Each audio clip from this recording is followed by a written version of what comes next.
YouTube. Just got off work. I'm a little bit dirty. I work for a living and I'm not ashamed of it. But anyways, YouTube, it's Uncle Mike. And we're back. And I just got off work and I was on my drive and I pulled over because I was thinking about the Echelon Compact release. And I don't have one, but I'm just gonna give my thoughts and opinions about the whole compact release, Springfield Armory, and kind of not a review, but just my thoughts. So first of all, I want to say I like Springfield Armory. I like them as a brand, as a company. I like their guns. My very first gun was a Springfield Armory XD back in, it was actually subcompact back in 2006. Was my first gun. I carried that for a long time, put a gazillion rounds to it, never had any issues. It was a good gun back when I was dumb and didn't know nothing. But anyways, so I like Springfields. I like, I shot a couple of 1911s. They were good. I haven't shot the Prodigy yet, but they make pretty good guns. I got an XDM Elite compact. It's okay gun. It's all right. But when they first released the Echelon, I was excited. But I didn't really get it because it was a full size. And at that time, I had no reason for full size. I like carrying smaller compacts and subcompacts for the most part because I like to be comfortable. I carry a Hellcat Pro. It conceals well and it's pretty small. So I didn't have any desire to go get it because I was like, why didn't they release it in a compact first? Springfield doesn't really have, military law enforcement contracts all like that. A lot of Springfield money probably comes from the civilian market. And the reason why the Glock 19 is one of the most popular selling guns of all time is because it's a compact. It's that middle ground between a full size and a subcompact, where some compact's too small and a full size too big. It's a perfect size. And especially with the Glock 19 Gen 3 patent expiring, there's been so many compacts released, so many Glock clones, if you will, released. To release it as a compact first would have been the smart thing to do.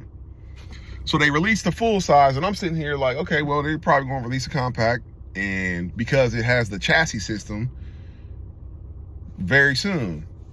And here we are like a year later. Why?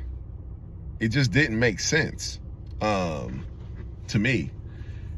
I mean, look at SIG. They have a chassis system. They're just releasing different sizes over and over and over. I mean, it's almost become overwhelming. I don't even know what they're up to now, but they just released the fuse. So it's like, why didn't they just, I don't think they thought of it as a system. They just released the gun. What's the point of releasing a modular gun that's not modular? Then you can't get on the website. All you can get is different grip sizes, width. It's got back straps, but you can get a wider if you got bigger hands, which is cool. But they should have released different size slides. They could have made, if they released it as a full size, they could have came out with a where the grip, the slide is like a compact, but you can put the full size on there. And then it didn't have a compact like a Glock 45. So I just think when it comes to the release, they just dropped the ball with it. And I don't get it almost. And it's then the fact that all the reviews I've seen, people are saying that the original Echelon magazines don't work in the Echelon compact. Well, when all you had to do was change the bottom, make it a little bit shorter to take out them 2 rounds. So why wouldn't the top work?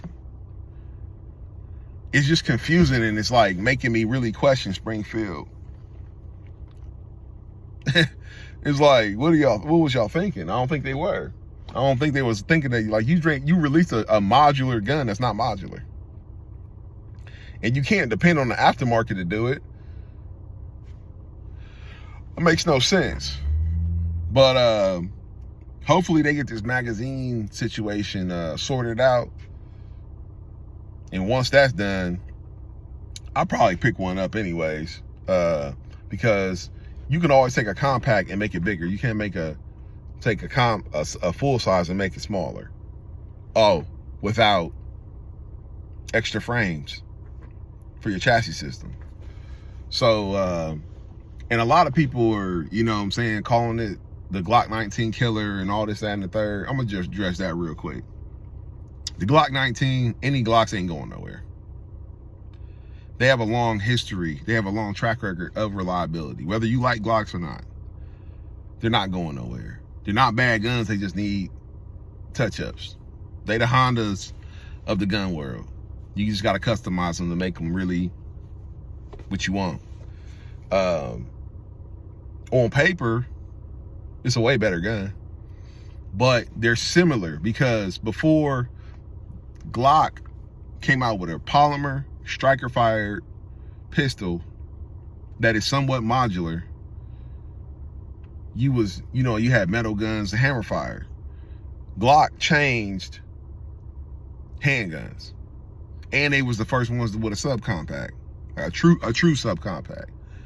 And when they released a striker fire polymer pistol, it changed the gun world, and everybody copied. That Echelon, whether you like Glocks, SIGs, CZs, or whatever, is revolutionary in the sense of the optics plate system, or lack of. You can mount 30 optics to that directly with no plates. No other gun can do that. No plates. Whether you like Springfield or not, or you a fanboy, a Glock or whatever, you gotta give them their props. Because who else did that? Who else can do that? That's revolutionary. So you gotta give them their props where the props is due. If you watch this video all the way to the end, man, like, comment, subscribe. Let me know your thoughts. If you agree, you disagree, and also what you carry today. I like to talk. Are you gonna pick up the Echelon? Are you gonna wait for more aftermarket support or them to release other things? Some people were saying they want a subcompact like a Glock 26. I don't have no desire for it, but it would be cool. So this Oakwood Mike, I'm out. I'll see y'all on the next one.